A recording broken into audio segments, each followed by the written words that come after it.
cái bàn tập đá có máy lạnh á.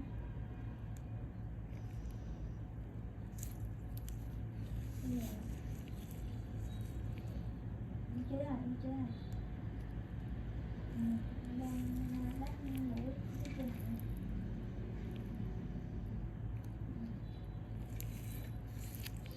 Vậy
latest BMW custom unveiled in Monaco. This wacky wood and metal cruiser, unveiled in Monaco earlier this month, is the result of the latest collaboration between BMW's R18 Boxer twin cruiser and a top custom house. It's called the R18 Magnifica and has been built by leading Italian customizers Radical Chopper. It received its public debut on June 8 at the exclusive Top Marques show held in the tiny principality on the Mediterranean coast. According to Radical's Andrea Rodali, the bike's inspiration came from vintage motorcycles of the 1920s, 30s, and 40s, in particular BMW's own R37 of 1925. After original sketches, almost everything was handcrafted without the recourse of off-the-shelf items. Wood was chosen as it is a strong reminder of bikes of the past, says Rodali, and took the place of the R37's brown leather saddle, the rear end being a mixture of hand-carved mahogany and polished stainless. Elsewhere, the one-off wheels were machined from aluminium billet and even the discs and calipers were specially made. The vintage-style girder forks were also machined from billet and are completely bespoke, as is the small, aluminium, vintage-style tank. Expect plenty of polished bare metal, too.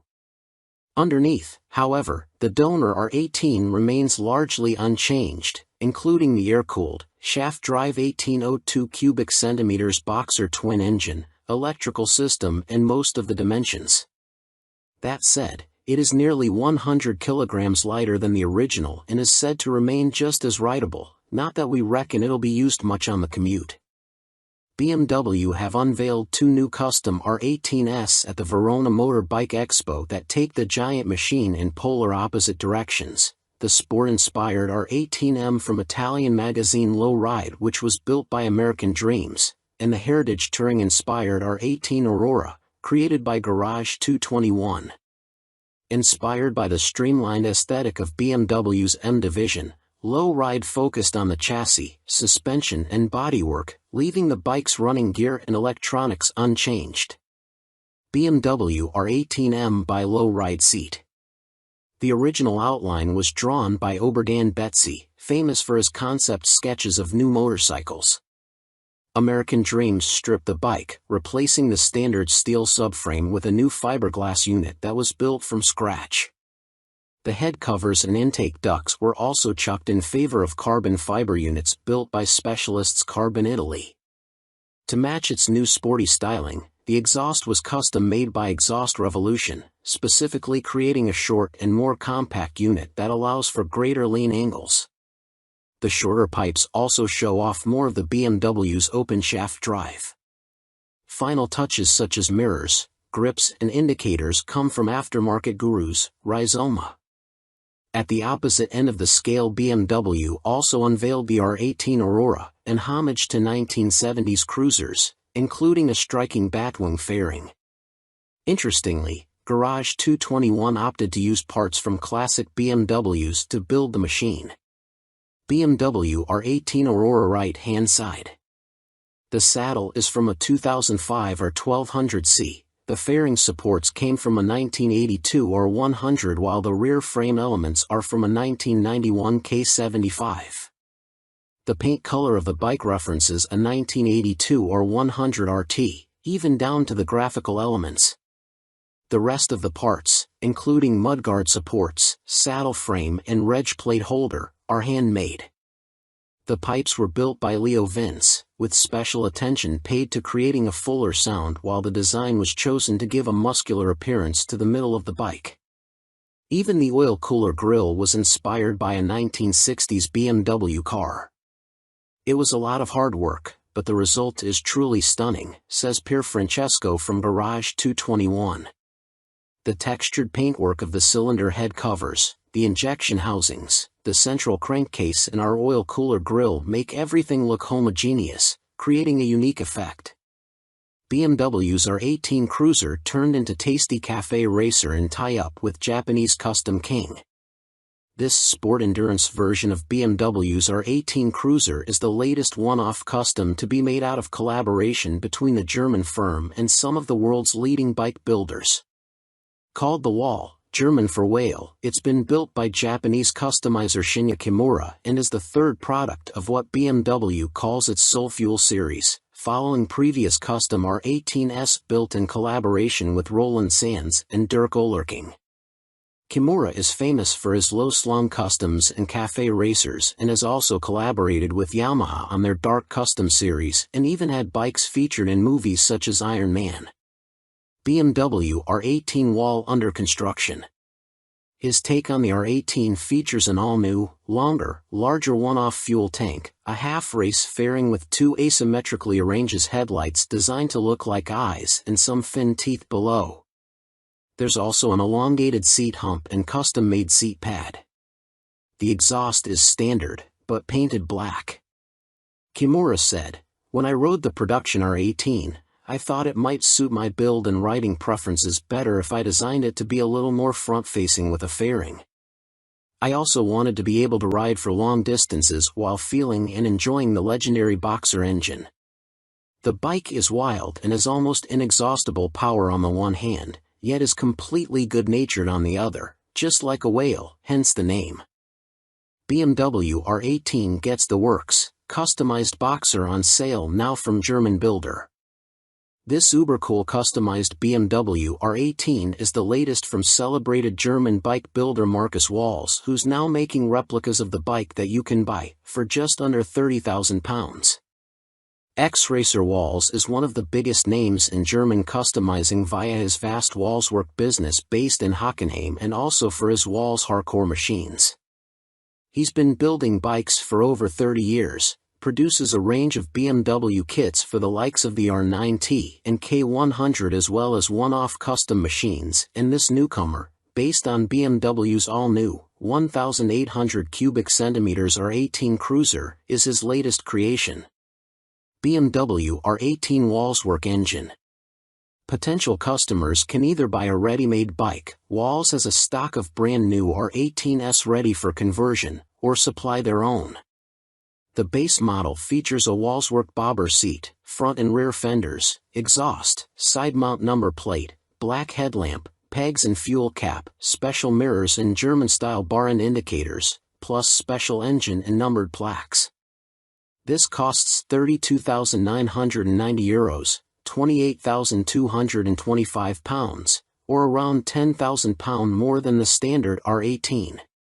From there, customers shop from a huge range of further Wallswork accessories including different valve covers, grips, custom paint, black pack, big 21/18" wheel kit, different handlebars and more. Fair enough, Kingston Custom present BMW R18 build. First published on January 19, 2021 by Ben Clark. BMW R18 Spirit of Passion. Another custom BMW R18 has been unveiled, this time built by Dirk Oellerking of Kingston Custom in Gelsenkirchen, Germany. The Art Deco-inspired creation is called the Spirit of Passion and follows other custom builds based on the R18 Cruiser model by customizers including Roland Sands and Bernhard Naumann. The most obvious modification on the Spirit of Passion is an enormous fairing that encloses the front wheel and much of the engine. This bodywork along with the handlebars and rear mudguard were created in-house at Kingston Custom, where the exhausts were also modified. The indicators were swapped for Kellerman units and an LED headlight is integrated with the custom front fairing unit. Aside from that and a saddle chosen from BMW's own accessories catalog, Oellerking left the rest of the bike largely unchanged. The BMW R18 is so perfect that I left the technology as it is. The frame is 100% original and so sophisticated that nothing should be changed here, he said. Bernhard Blechmann Naumann builds sleek BMW R18 Custom. Another custom-built BMW R18 has been unveiled ahead of the bike's official launch. This time, the big cruiser was modified by Bernhard Naumann, who is also known as Blechmann, German for Tin Man, thanks to his distinctive sheet metal work. The design is dominated by the headlight cowling complete with a nostril-like yellow lamp aperture and screen. The fuel tank has been reworked to look sportier and narrower, exposing even more of the 1,800 cubic centimeters big boxer engine and complementing the new clip-on handlebars. At the rear, the original subframe is retained, but a new single-seat unit has been created over the top with a brown leather saddle pad and retro buckles. Blechman BMW R18 left front. The whole bike is finished in black with classic BMW white pinstriping and took Naumann and his team 450 hours to complete. My work begins by removing parts of the original version until a white canvas remains, said Naumann. As the construction progresses, the design develops. I call this rapid prototyping Blechman style. I draw my design directly on the object using the final material. This allows me to directly respond to the requirements and to keep an eye on the proportions at all times. Who dragged you up? Roland Sands creates custom dragster from BMW R18.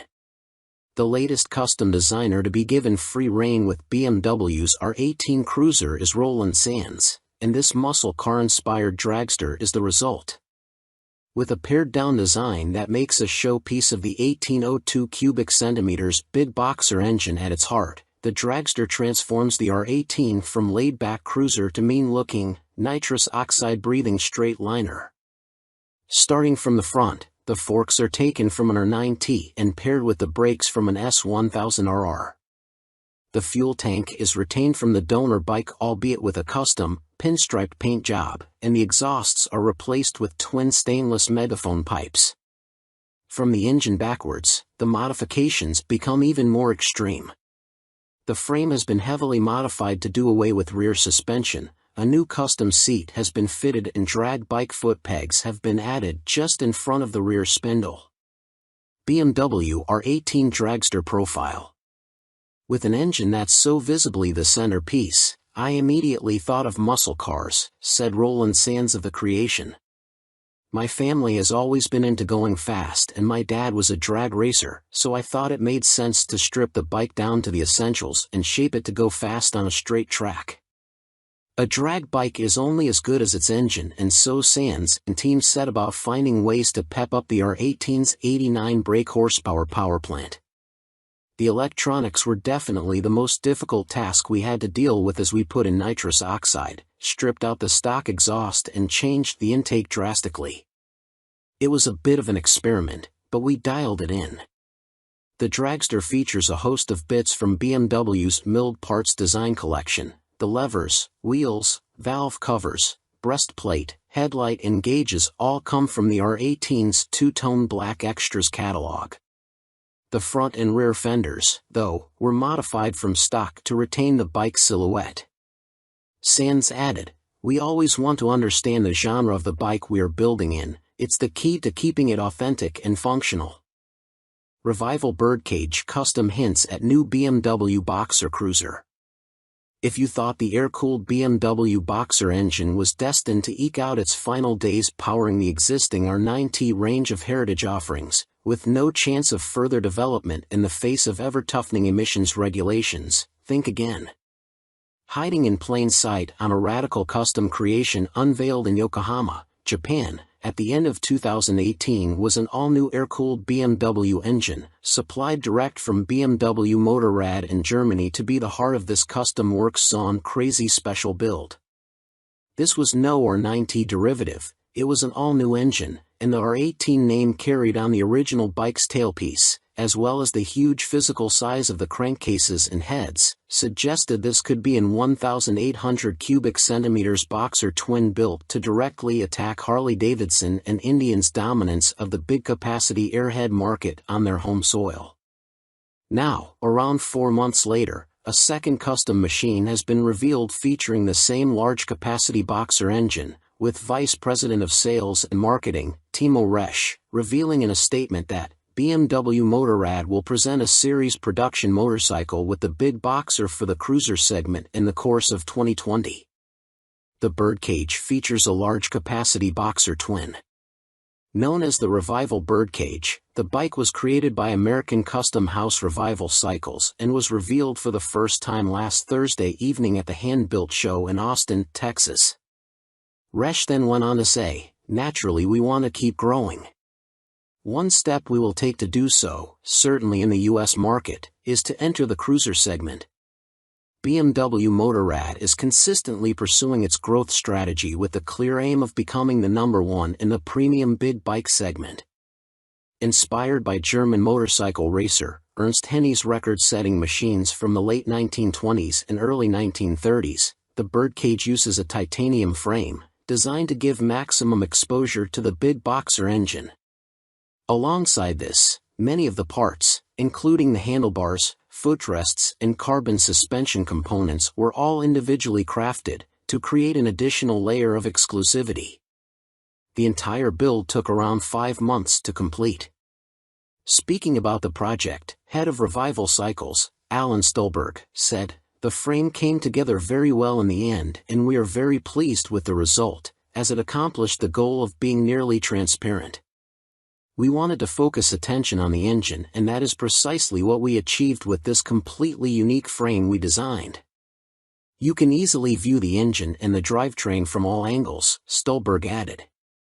"I have always been a fan of the Boxer engine, but the pure physical size and aesthetic appeal of this prototype really inspired us." All-new air-cooled BMW engine.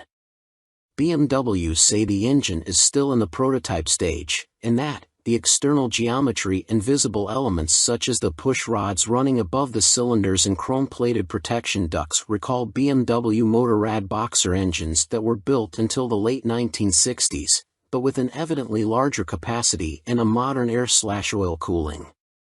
Further details about the engine and its possible future use will be communicated at a later point in time. BMW 1800 cubic centimeters air-cooled Boxer engine.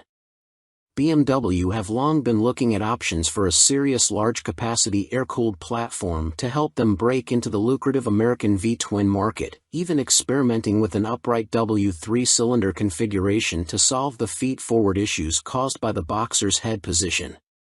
But it seems they've decided to plow on with their trademark Boxer configuration, and that its almost 100-year heritage is hugely important to their future direction.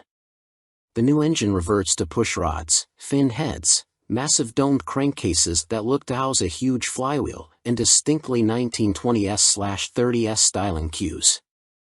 It won't be a relic of the past though, and will have to boast impressive technology to enable it to pass the Euro 5 regulations that will be enforced before any production bike will be ready to launch. This concept's exhaust could clearly never pass noise regulations, and nor could the use of pleasingly old-school carburetors. The production bikes will obviously be fuel-injected, while much of the rest of the engine's packaging looks well resolved already. Custom Works on BMW. BMW have clearly learnt from the custom scene, too, with cleverly concealed components hidden where the airbox would reside on an old R-Series Boxer, from which the coil packs leads snake elegantly down behind the carbs and into the back of the cam covers. Interestingly, it also retains the firm's trademark shaft drive, ensuring no messy chains or unsightly belts and sprockets will ruin the cleanliness of the back end. Extreme vision for BMW Custom. Yuichi Yoshizawa of Custom Works Son commented, "It was a great honor and a challenge to be able to build a motorcycle around the prototype of such a spectacular new Boxer engine for one of the most tradition-steeped manufacturers." Zon's distinctive style is abundantly obvious, with wild aesthetics underpinned by classic styling cues and modern production techniques. The very low silhouette of the bike is reminiscent of Ernst Henni's record-breaking machines of the late 1920s and 1930s, while the defining headline is the combination of large 21 inches front and ridiculous 26-inch rear milled aluminium wheels. The Custom Works Son team in their workshop. The girder fork was also machined from solid aluminium billet while the swing arm and main frame are steel trellis, with a bolt-on front cradle to facilitate removal of the large volume engine.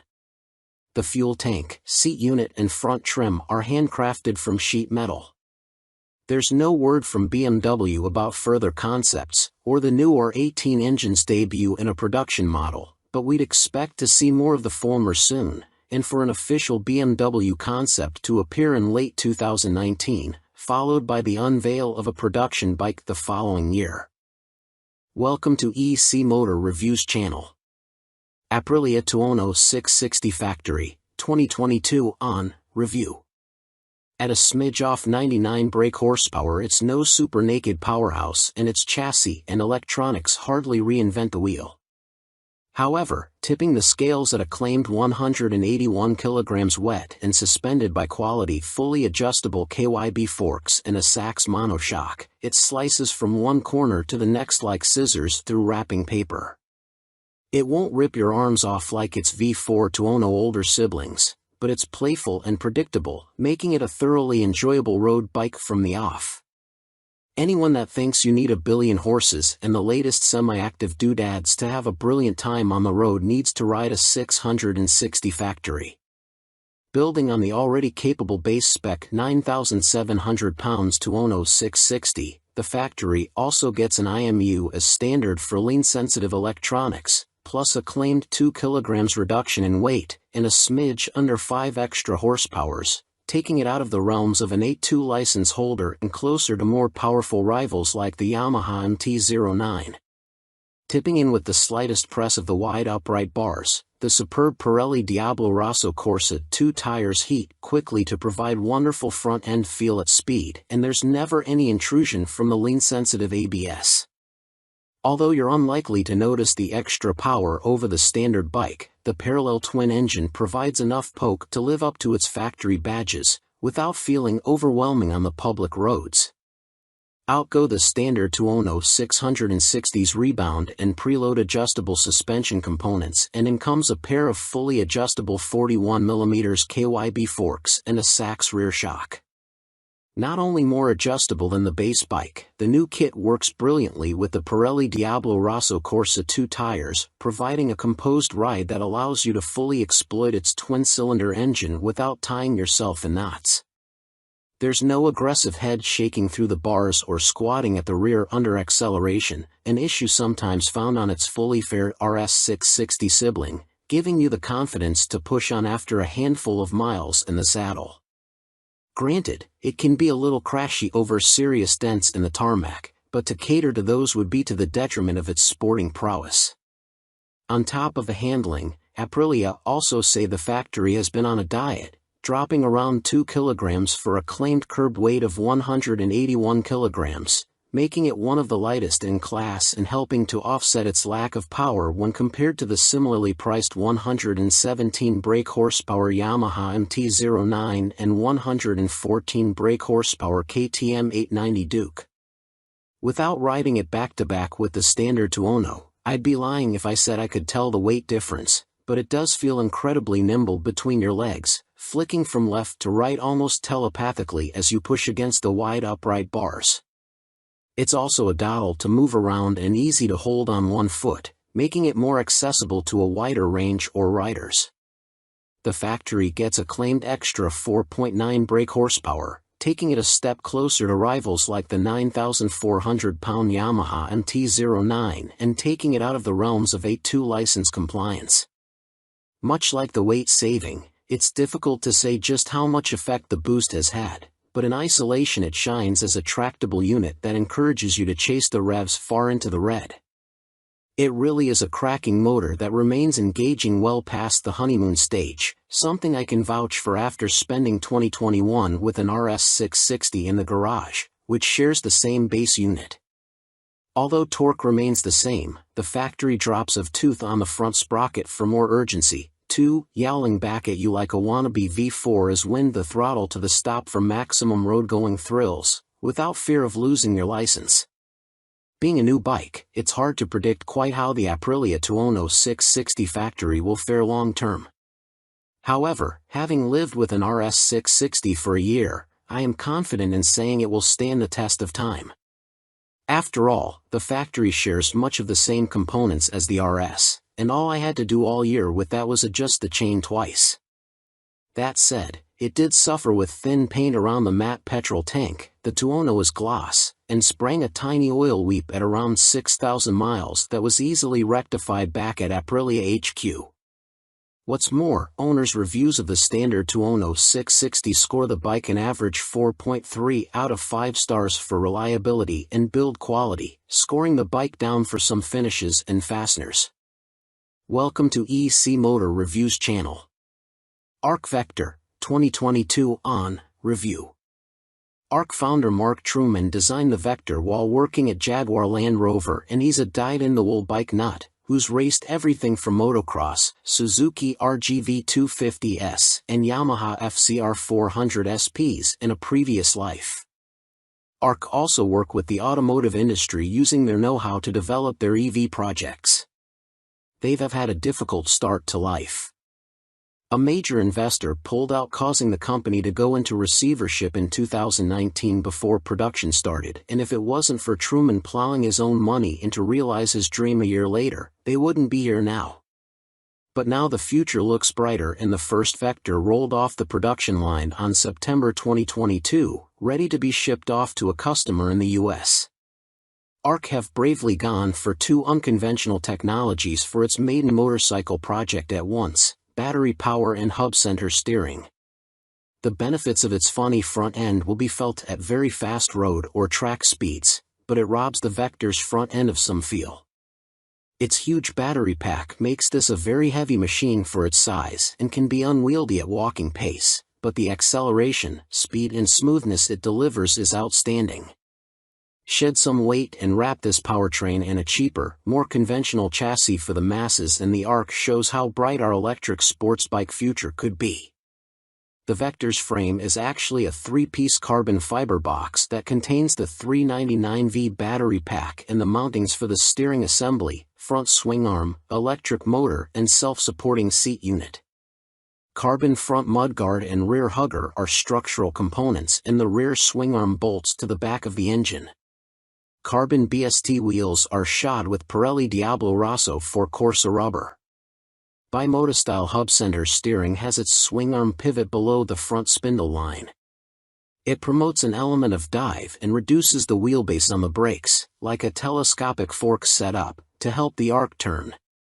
The system allows a racy steering geometry while retaining stability with rake at just 20 degrees, far steeper than any superbike. ARC experimented with an 18-degree angle during development, which worked well on track, but was too responsive for the road. Trail is 105 mm and wheelbase 1,450 mm. Throwing a leg over a motorcycle that costs the same as a Ducati Superleggera is always intimidating enough, but there's a lot else going on to unnerve you at first. There's a sequence of buttons to push on the domino switchgear to make it live, and after that the engine waits for you silently, which is always slightly sinister on an electric bike. It has a funny bimota Tessie front end, looks like an extra from a superhero movie, and is incredibly heavy for a diminutive machine. There are no gears or clutch, the back brake is on the left bar, like a scooter, and the dash display is recessed into the top of a tank that stretches all the way down to its LED projector headlight, like the nose of an F1 car. It's a lot to take in at first, but despite it all the ARC Vector acts and rides just like any motorcycle.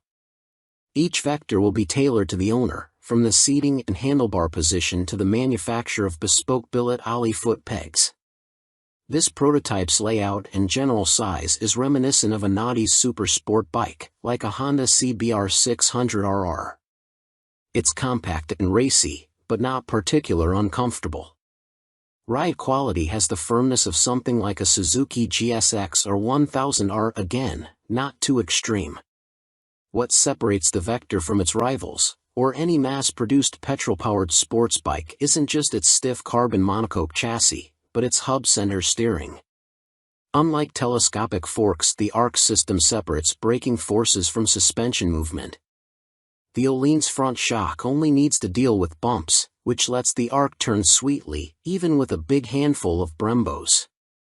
It also allows much steeper steering geometry and a short wheelbase for fast steering, without sacrificing stability.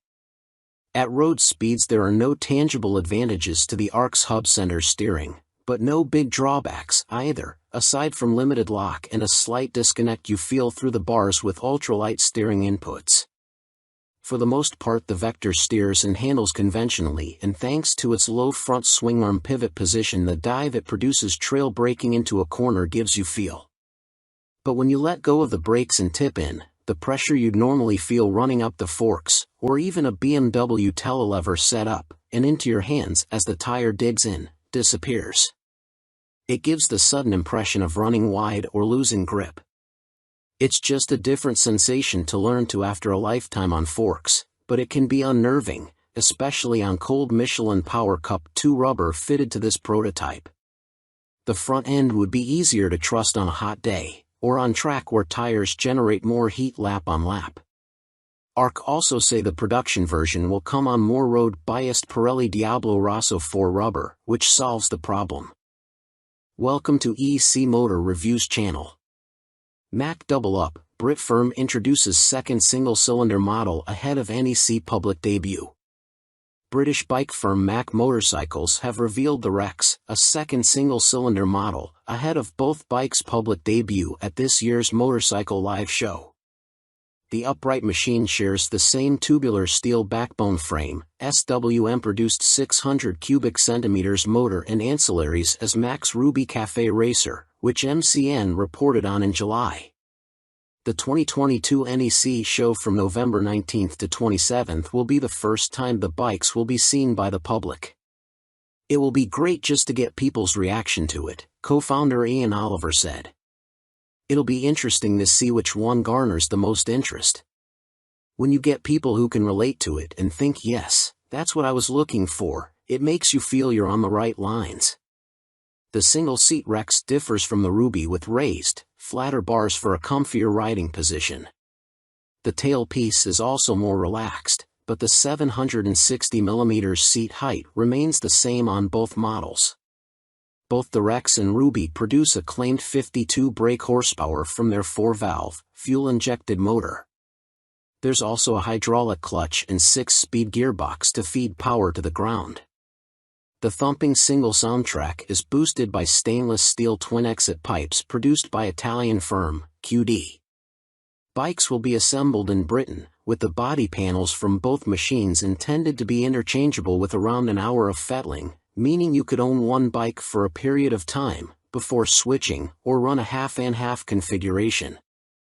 To facilitate this, all the cabling has been made long enough to work with either the hunched-over Ruby or raised Rex positions. The overall wheelbase of both will be 1,430mm, with the top speed said to be in the region of 100 miles per hour. We want people to be riding bikes ready for next summer, Oliver continued. They will be assembled in Yorkshire. Where else would you make the best motorcycle in the world, but in the best county in the world? Welcome to EC Motor Reviews channel. CCM reveal new cruiser at NEC. Brit firm's 2-up bike is aimed at weekend getaways. That power unit, complete with gloss red cylinder head cap and carbon casing covers, is held in the firm's trademark chrome alloy steel tubular frame finished in black. Although full details remain under wraps, a glance at the side profile reveals a new subframe which protrudes further than that found on the likes of the classic Tracker, allowing for a roomy rider seat and an elevated pillion, both of which appear well padded. At 765mm the seat height should be accessible for most, helped by the narrow single-cylinder engine, while a raised handlebar position adds to rider comfort. Boosting the cruiser's long weekend ability are a pair of buckle-up leather panniers. Also featured is a roll-style bag sitting on top of the rear mudguard. The cruiser will be only the second bike in the CCM Spitfire-derived range to include luggage as standard, after the 18,000-pound baby blue RAF Benevolent Fund Spitfire. Unlike the premium Air Force machine though, the cruiser rolls on Excel-spoked rims with dual-purpose Kenda tires, allowing you to take your weekends off the beaten track, should you so wish. Brake and suspension setups appear to be the same as on the Tracker with a monoshock rear and upside-down Marzocchi forks up front. Stopping duties will be performed by J1 brakes with a 4-piston radial caliper gracing the front. The tank is likely to be the same nylon composite while a carbon fiber front mudguard bracket and radiator housing complete the bike. CCM Cruiser in detail. High bars, built for comfort. The bars are wide and high to negate pressure on the wrists on long-distance rides. Simple beauty. The steel trellis frame is beautiful in its simplicity, finished on the Cruiser model in flat black. Light on its feet. According to CCM, the Cruiser weighs in at just 146 kilograms dry, making it one of the lighter midsize cruiser models on the market. Swing low. The low-slung dual exhausts protrude below soft luggage, flanking the trellis swing arm. Welcome to EC Motor Reviews channel. Honda CBF 1000, 2006 to 2009, review. The big CBF uses a detuned Honda Fireblade engine, is fabulously easy handling with smooth throttle response and great ergonomics. All of this makes the Honda CBF 1000 hooningly enjoyable, yet novice-friendly and a great value all-rounder. It's just a shame it looks so dull. Knife through butter stuff. Hondas are often smooth and sweet, but the silky Honda CBF 1000 takes it to another level. Ride and comfort on the Honda CBF 1000 is sublime, and despite seemingly budget-grade suspension and brakes, handling is precise and with a quality feel too. Sports bike riders will be impressed with the Honda CBF 1000's ride. The 2006 Honda Fireblade engine is reworked for added mid-range, at the expense of top-end power, and the result, as demonstrated in the Honda CBF 1000, is a blast. The Honda CBF 1000 is idiot-proof, flexible, glitch-free, delivers exactly where you want it yet is still 140 miles per hour potent if you want it to be. The Honda CBF 1000 suspension, wheels etc. may not be cutting-edge sports bike fare and the frame just a steel spine type. That alloy side cover is a fake, but it's all bolted together and finished to Honda's usual high standards. Nor are there any reliability issues so far with the Honda CBF 1000 and, with the engine being a detuned version of the blades, are there likely to be? Whichever way you look at it, the Honda CBF 1000 is a lot of bike for the money. Great superbike-derived engine, fine chassis, excellent rider comforts and superb practicality and versatility, all for under £6,000 makes for an almost unbeatable deal. Being a Honda, the CBF 1000's residuals should be better than most, too. Find a Honda CBF 1000 for sale. It may have cost under £6,000 new, but the Honda CBF 1000 isn't lacking. There's comprehensive instrumentation, an adjustable seat and levers, decent half-fairing and ABS and luggage kit are available as optional extras if you want to turn your Honda CBF 1000 into a real tourer. Welcome to EC Motor Reviews channel. Few specifics are available for the scooter, which will be available from the middle of next year, but those we do know will pique the interest of riders across Europe. Accelerating from 0 to 62.5 miles per hour in just 2.8 seconds, and with a top speed of 125 miles per hour, the Senmenti Zero will be a match for any two-wheeler off the line. What's more, Horween claimed that at a steady 54 miles per hour the futuristic-looking bike will travel 186 miles with no drop-off in performance as the battery drains. Once out of juice, charging with the supercharge function allows 0 to 80% to be achieved in just 30 minutes at EV charging points. Technology is also abundant on the Sen.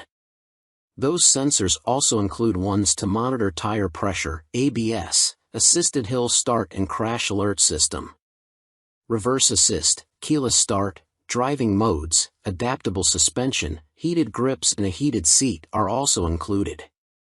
The battery can also be used to power camping equipment and other electric accessories. Welcome to EC Motor Reviews channel. Kymco CV3 offers motorcycle performance on a car license. Powered by the same 51 brake horsepower 550.4 cubic centimeters parallel twin as the Taiwanese firm's AK550 scooter and AK550 Premium Maxi scooters, it's capable of a claimed 105 miles per hour and can be locked upright at a standstill for easier parking and stability at the lights. featuring two 13-inch alloy front rims bolted to a 4-forked leaning suspension system. The CV3 offers the wheel spacing required for drivers to hop aboard without a bike license, providing they pass their test before 2013. The locking system is controlled via the right switchgear and can be deactivated manually or automatically once riding.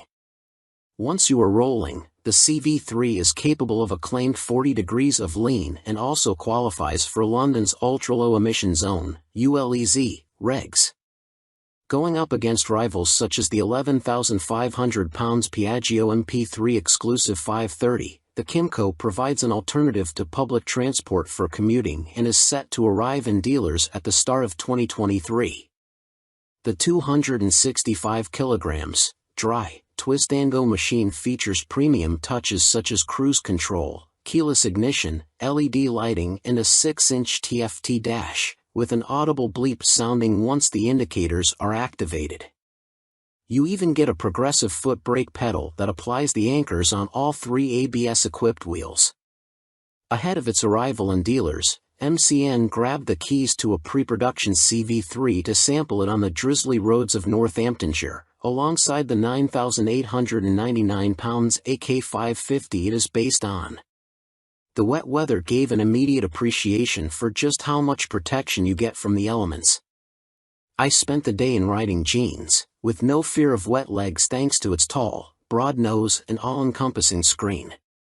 Leaning against the backrest and sinking into the plush perch, there is ample comfort for even the longest of commutes and you could tour on it with ease. It's not what you'd call exciting though, providing a burbling soundtrack and sufficient linear power to stay ahead of the traffic without blowing your socks off.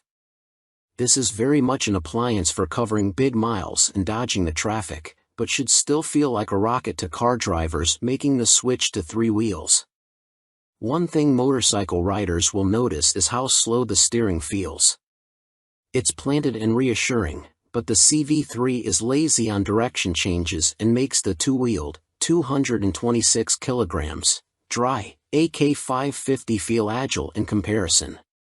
Also, in order to accommodate the front suspension, under-seat storage is reduced to little more than a single crash helmet, with no cubby holes up front.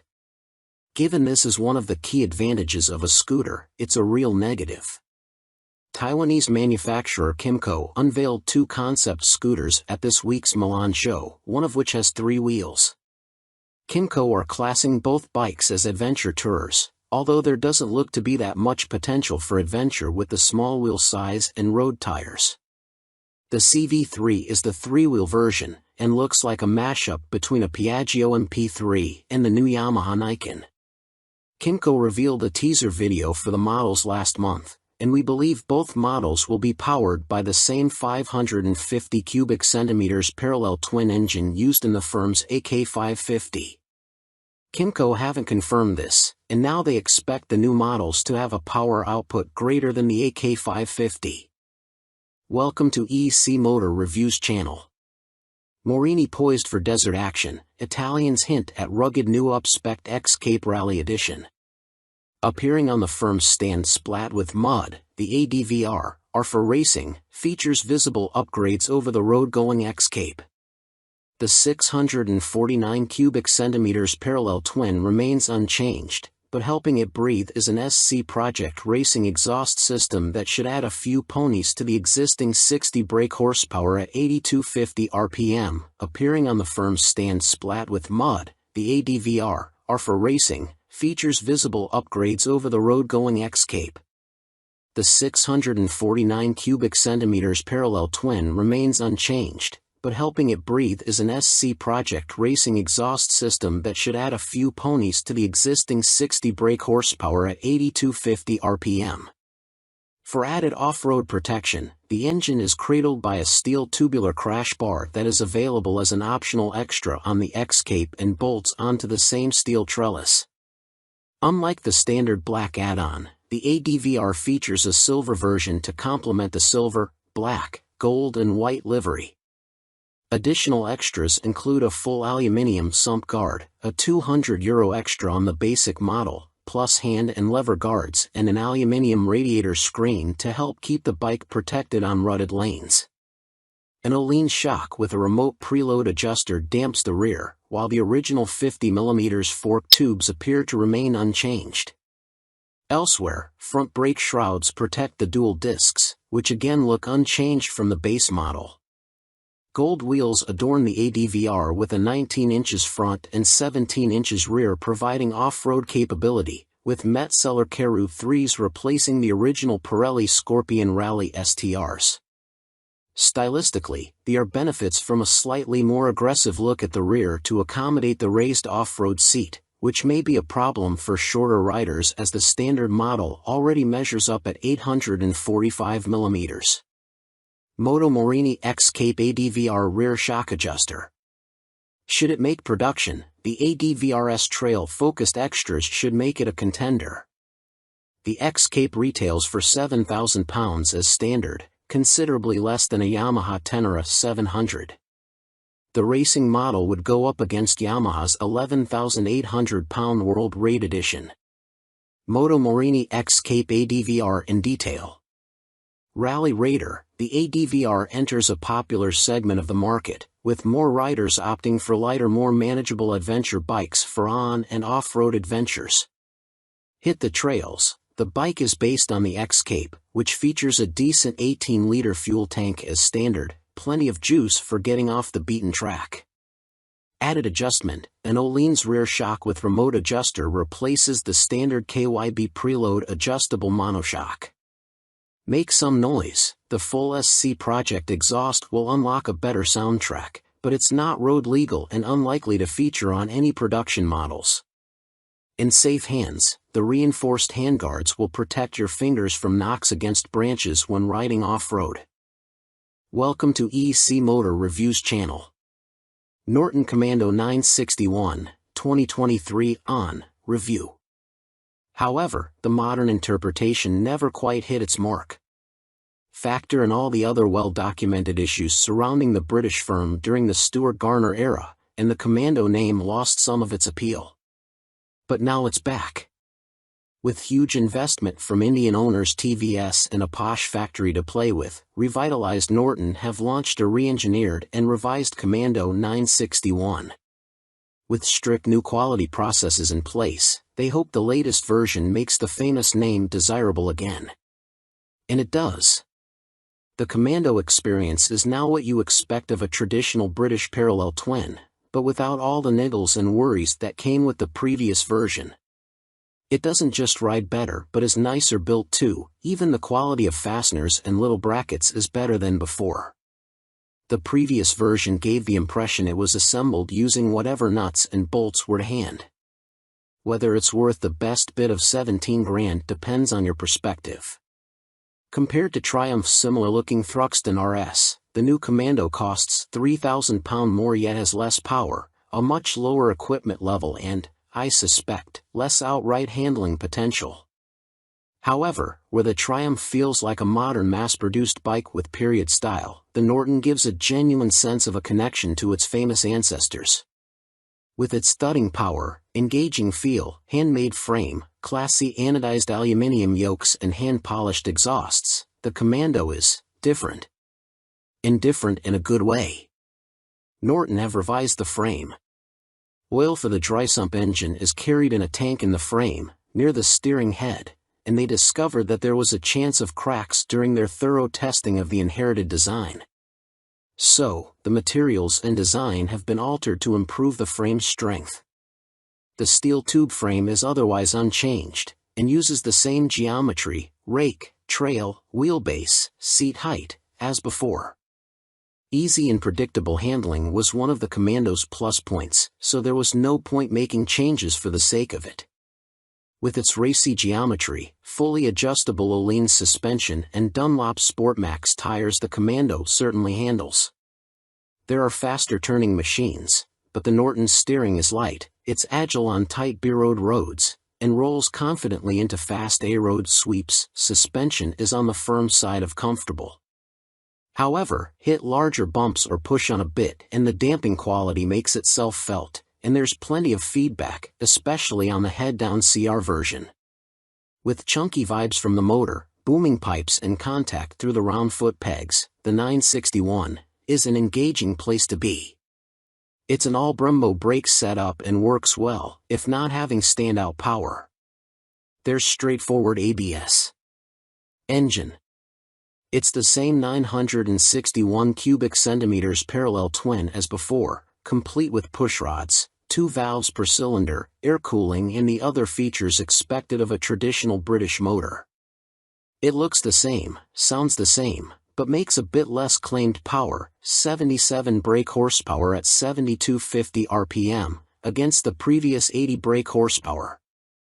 However, most of the 350-odd changes Norton have made to the bike happen here, with new camshafts and valve train, improved materials and, crucially, proper testing. Where the previous version could suffer with poor fueling and flat spots, the revised one responds sweetly and pulls cleanly all the way to its soft 7,000 RPM-ish rev limiter. It's not the fastest retro, nor the smoothest, but the old-fashioned 961 makes up for it with involvement and connection.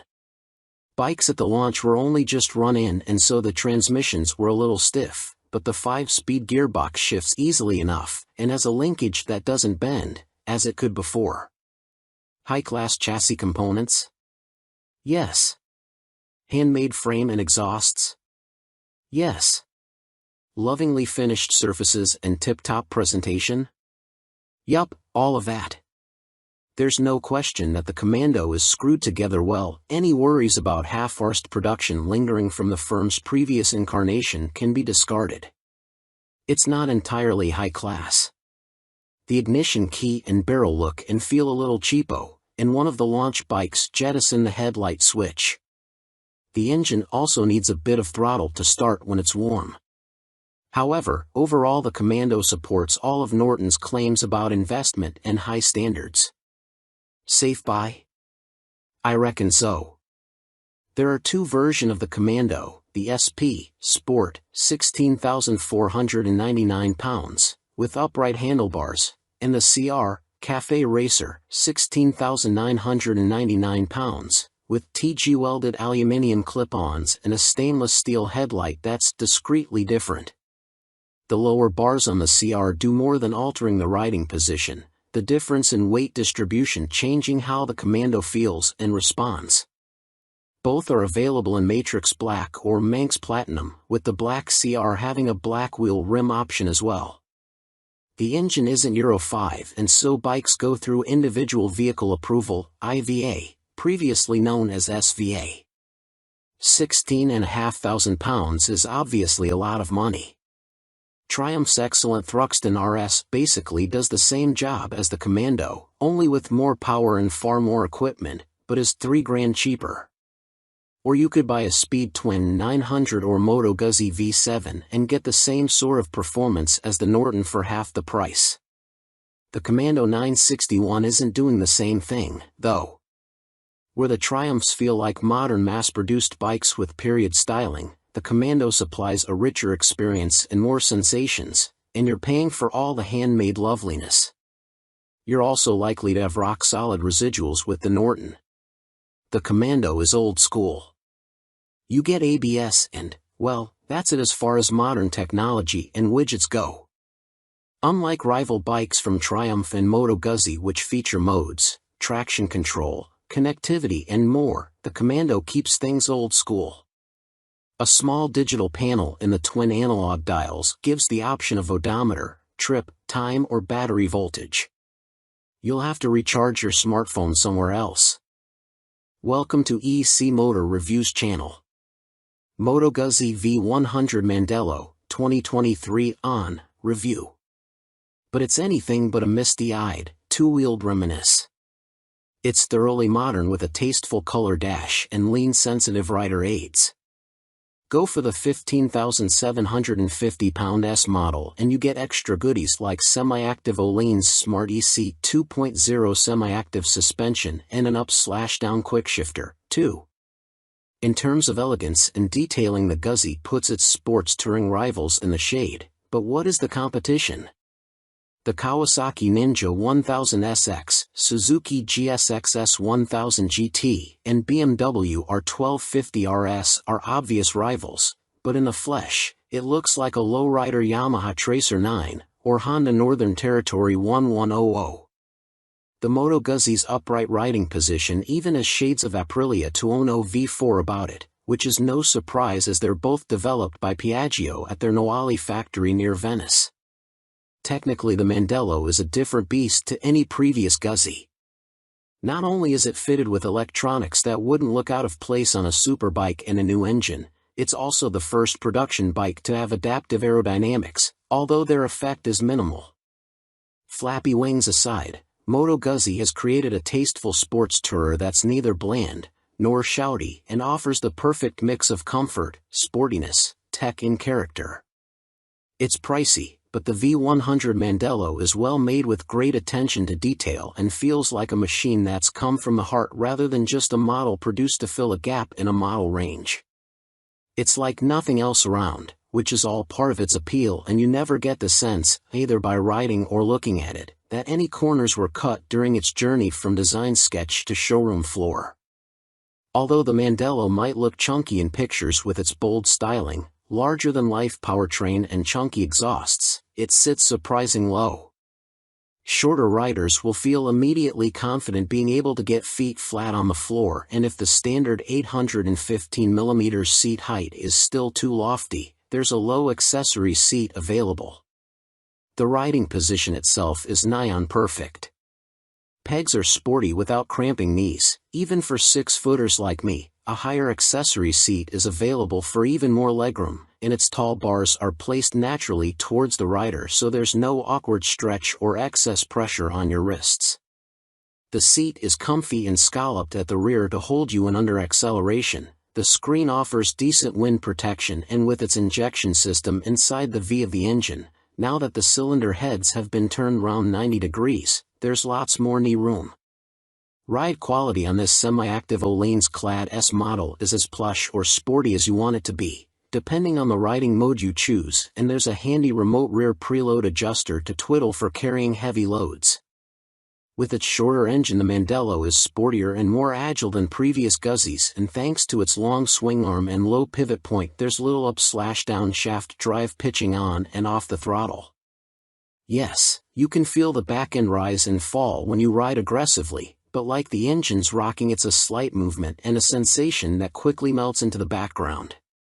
But what feeling you lose with a chain you gain with the clean, maintenance-free convenience of that shaft, which is especially useful on a big tour. Through corners, the Guzzi is natural steering and composed.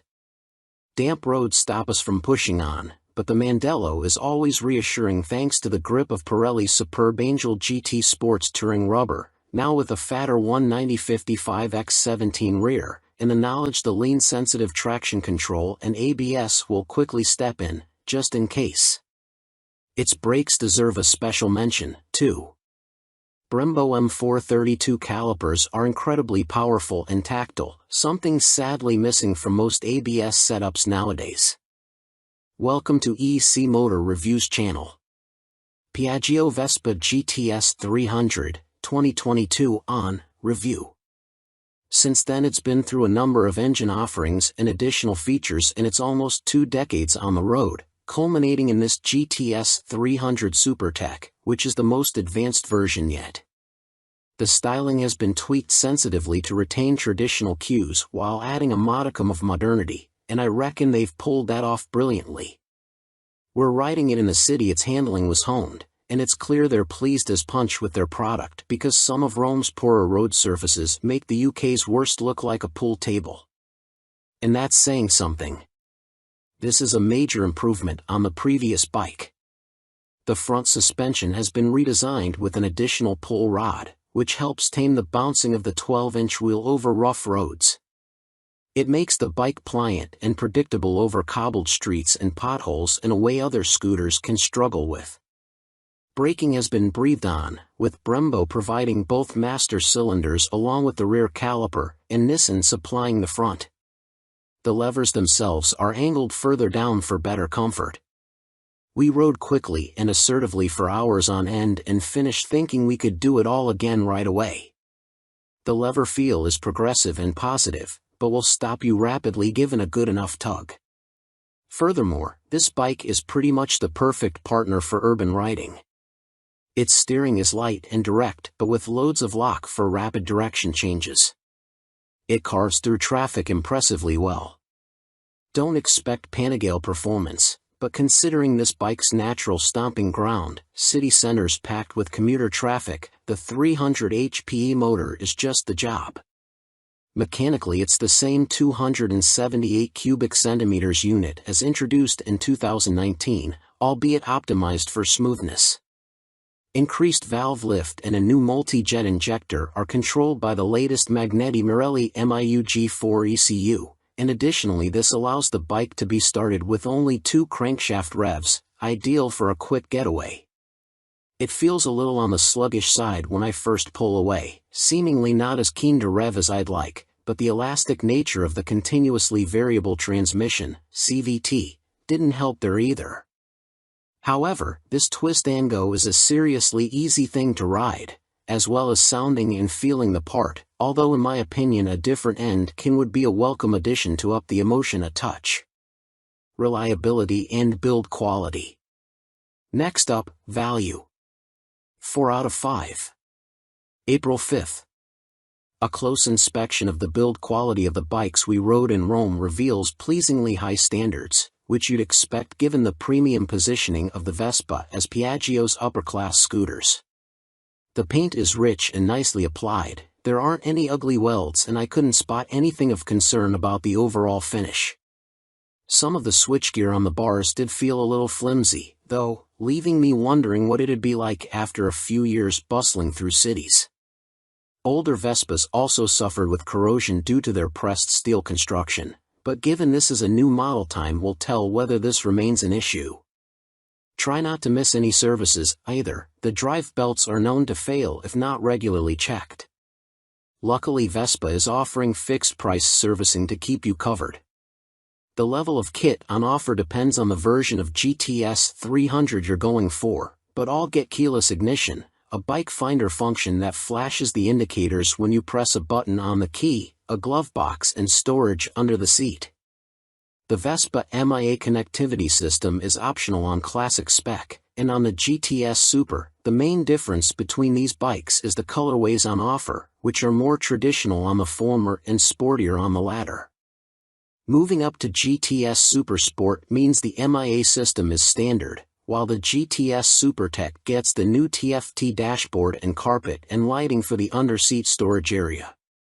There's also a glove box with a USB connection to charge your devices while on the move.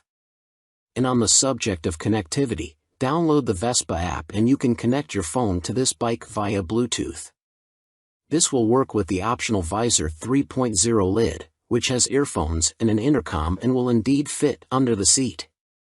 Welcome to EC Motor Reviews channel. Cine's Hero X 125, 2022 on review. And it's impressive even if you class yourself as a biker, like I do. Living in the countryside means I definite sway towards geared 125s like Cine's own Akuma. They're cheaper, faster, and more fun. However, should I ever move to a town or city, the Hero X would be among my first choices for transportation.